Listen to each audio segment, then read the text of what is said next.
Hello everyone, hope you're doing well. Today we are on the update Wind of Change dev server and we're having a look at the ZTZ96A. The reason why we're doing this one before all of the rest is because a devblog was actually just released for the ZTZ96A and I thought I could basically get two birds with one stone.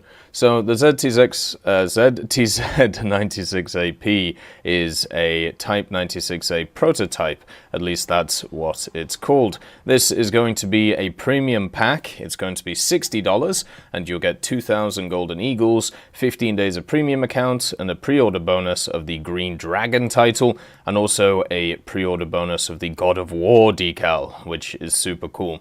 At the same time, if you want to purchase this vehicle, I would recommend using my discount code in the description of this video. Basically what that means is you can get 3% discount on the purchase and also get my decal in the game, and it also gives me a bit of kickback, which is always very kind.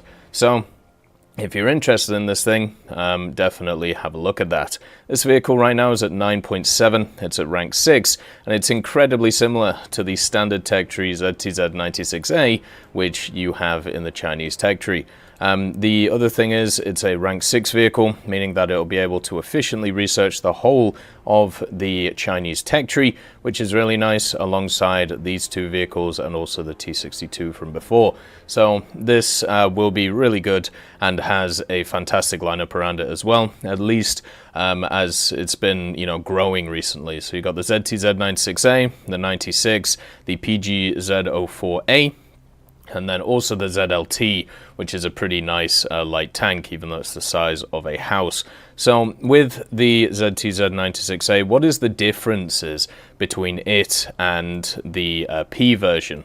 So in the standard tech tree version, you have some extra ERA on the turret. So you have this FY4 ERA, which is not great, but it gives you extra protection, I suppose, with 140mm for kinetic and 450mm for chemical. When it comes to the P variant, that doesn't exist on the turret. It does get the FY4 ERA blocks on the upper glacis, but just not on the turret. So you've got less armor in general on the 96A than the P version, compared to the standard version because of that ERA. The ERA also on the sides of the turret are slightly different. So you can see larger blocks here on the standard version, and on the premium you've got these types of blocks. So slightly different, not a huge change, but all of it makes a difference. Everything else about the vehicles is very similar apart from one key aspect, which is these. This ZTZ96AP actually has an electro-optical active protection system on it, which is pretty cool. These are basically dazzlers, very similar to what you see from the T90. I don't know exactly what they are useful against, meaning that I'm not sure if they're going to be good against like wired ATGMs such as tows, but they at least do dazzle in the dark, which I think is pretty cool. So I'll show you that right now when it comes to the vehicle itself. It's definitely an interesting vehicle at the same time, because it's got a it's basically very similar to the other one, but it's got some little uniquenesses which make it slightly better and also slightly worse. So you can see here's the night vision. You have obviously the IV or the UV stuff, and then is the dazzles. You can see it's quite loud, and you can see the Brennus one over there that's kind of shining. This is what the vehicle will look like from range, but obviously it is quite bright, so you may want to be a little bit careful about that. You don't want to burn your eyes out when it comes to it.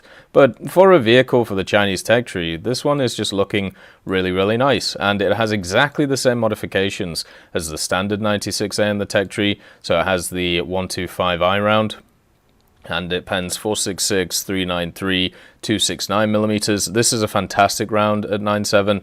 It works incredibly well. It also has access to a laser rangefinder, smoke, and of course thermals, which give it a little bit of a boost as well. So overall, this vehicle is looking really nice. The only real issue with it is some of the gun handling characteristics are pretty bad. Even though it has a stabilizer, its turret rotation speed isn't too bad for this type of vehicle, but the elevation is normally a little bit rough on it. You can see the vertical speed of the gun here. is 4.2 degrees per second.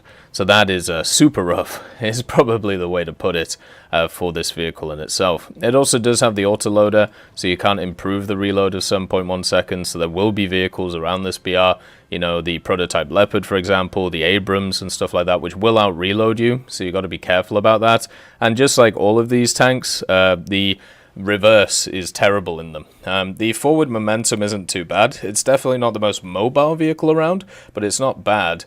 And the reverse is just awful. So that's a bit of a problem. The gun depression is pretty rough as well, but it's definitely got a lot lower profile than some other vehicles, specifically NATO MBTs. So there's that as well.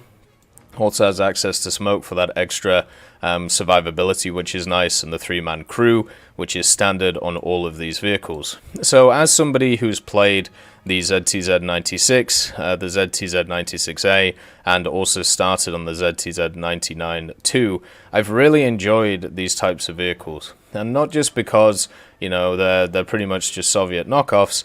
They have little things which make them a lot more interesting than their Soviet counterparts. So for first of all, the thermals. You know, you don't get thermals until 10.0 when it comes to the Soviet stuff, where this at 9.7 is, you know, a little bit easier on it. At the same time, when it comes to the ejection, you can see it has the ejection out of the top of the turret, which is super cool. And it has access to ESS, which isn't that useful, but at least it's there. It's got artillery, you know, it's got all those things. It's got the Top Gun to do with helicopters, which you get a lot of rushing helicopters around these BRs, so you've got to be super careful with that stuff. And as a premium, if you're looking for something to be able to grind out the Chinese tree, I know a lot of people have talked about the idea that they want to play the high Chinese vehicles, but they don't want to get through all the copy and paste stuff. Well, this vehicle and a few backups on it will easily be good enough to be able to do it. You know, and when you compare it to other vehicles like premiums around the BRs, you know, you got the terms at the same BR. This thing does some things better than the terms and some things worse than the terms. You know, the round is really good on this, and the reload's basically the same. The mobility is probably slightly better in this, but it's probably not that different. And the obviously the terms gets the really good optics on it. So for this, it's definitely a vehicle which will be really good for grinding through the tech tree. Will it be the best in class? Probably not. Around this BR, I really like playing stuff like the Abrams. I think they're fantastic. The Leopard 2A4 is also really good around this BR too. That doesn't mean that this vehicle is not good. It's just a different playstyle to them, and you've got to be a little bit more careful with it. I've done fantastically well in these vehicles for really simple reasons, you know. Waiting for the enemy to come to me, using the reload as well as I can, and then just basically using the fact that I have thermals and trying to engage stuff from different distances, using the Legend rangefinder effectively, and all of that good stuff, which isn't always, you know, the easiest thing to do. The APF SDS is a really good round on this thing. You know, it works fantastically well. You can go through pretty much anything that you want. It also has HE if you want to try and donk a fool. For me personally, I don't really like using the HE because I'm not very good with it. But overall, it's, you know, not a bad thing. It also has access to some skins. This is the standard skin it gets, which is normally a paid skin on a lot of the other Chinese vehicles, so that's something to think about when it comes to it. But you can see you can overpressure stuff with the HE if you want, and have a bit of fun with it instead of just, you know, using the standard rounds. But for me, vehicles like this are perfect because even though they're premiums, the thing is what you're looking at is a vehicle here which can rival its tech tree counterpart. It has something which is unique to it, such as the Dazzlers and the Electro system, but at the same time, it's also something which will be pretty similar in playstyle to the standard one, with some unique perks. So it's a perfect vehicle to add to the lineup. It's a perfect vehicle to be able to grind through China, and it's going to work incredibly well. It also can't be labeled as like pay to win or anything like that because it's so similar to the standard tech tree vehicle. If I was going to say one thing which is negative about it, as I said, the gun elevation is super rough on it, and the turret rotation isn't as good as some other tanks at the BR. The reload is a little bit rough, and it would be nice if it had a little bit of boost in horsepower, But overall, what you're getting out of this tank is a pretty bog standard MBT Chinese experience, which is very similar to the Soviet one, so if you enjoy those types of playstyles, you'll enjoy this thing too. I hope you all have a wonderful day, and I'll see you next time. I'd just like to thank Merciless Reaper, Jerry Provolt, Mega Dino King, Professor X1718, Orange Tail, Sakoshi Tiger, Teddy, John Ryman, Universe, Eugens Terry, Ambrosius McClellan, Daniel Stanton, Martinez, Moxie, B. Young, and Derek R., Barine, Lafouche, and Samuel Slick for supporting the channel.